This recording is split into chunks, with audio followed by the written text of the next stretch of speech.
Lepo pozdravljeni še v naši oddaji za zdravje in dobro počutje. Za dobro počutje je odlična rekreacija tudi tek. Lidlova ambasadorka Urška nam bo danes povedala, kako ohranimo motivacijo pri teku.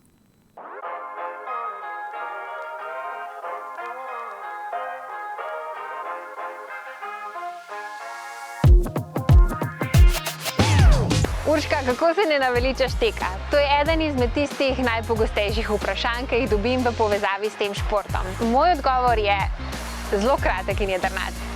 Point je v strukturiranih treningih. Dolg časa že ne tečem čisto po navdihu, da grem vedno isto traso, isti tempo, isti čas, ampak vedno vem, preden grem od doma, kaj me tisti dan na samem treningu čaka. Včasih si to zapišem, največkrat imam pa to samo v glavi. In kaj se zgodi, če treniraš na tak način? No, po drugi strani, če treniraš na način, da greš vedno isto traso, isti tempo, logično, da ti motivacija upade, ker tudi napredka ni, kot bi ga človek pričakoval. Če pa se lotiš stvari strukturirano, da vpelješ noter intervalne treninge, VO2 max treninge, tempo treninge in počasne dolgotrajne teke, potem je pa lahko vsak trening, pa tudi če na isti trasi, zelo zanimiv in zelo drugačen.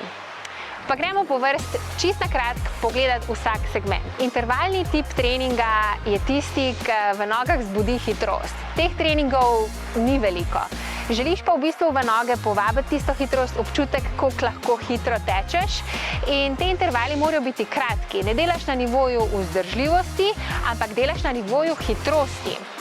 Recimo, da so taki intervali nekje 30-sekundni, pa potem tudi pauza precej dolga, toliko da se nadihaš in da lahko v tistih 30 sekundah res stisneš svoj maks. VO2 max ponovitve so že daljše ponovitve, tam se že fajn pomatraš, ampak pomembno pri tem pa je tudi, da je pauza dolga.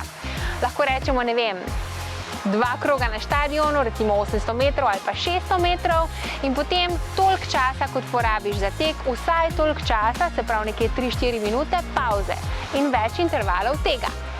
Potem imamo tempo tek, sweet spot, se pravi tisti tempo, ki te že v bistvu absolutno ni pogovorni, ki se že fejst pomatraš, ampak želiš ta tempo tudi potem teči na samem tekmovanju. Tukaj na samem treningu je pametno, da ta tempo še mičkrat spustiš, se pravi greš še pikico hitreje, ampak ga narediš v blokih. Recimo 3x5 minut tega, 2x10 minut tega je že bolj zahteven.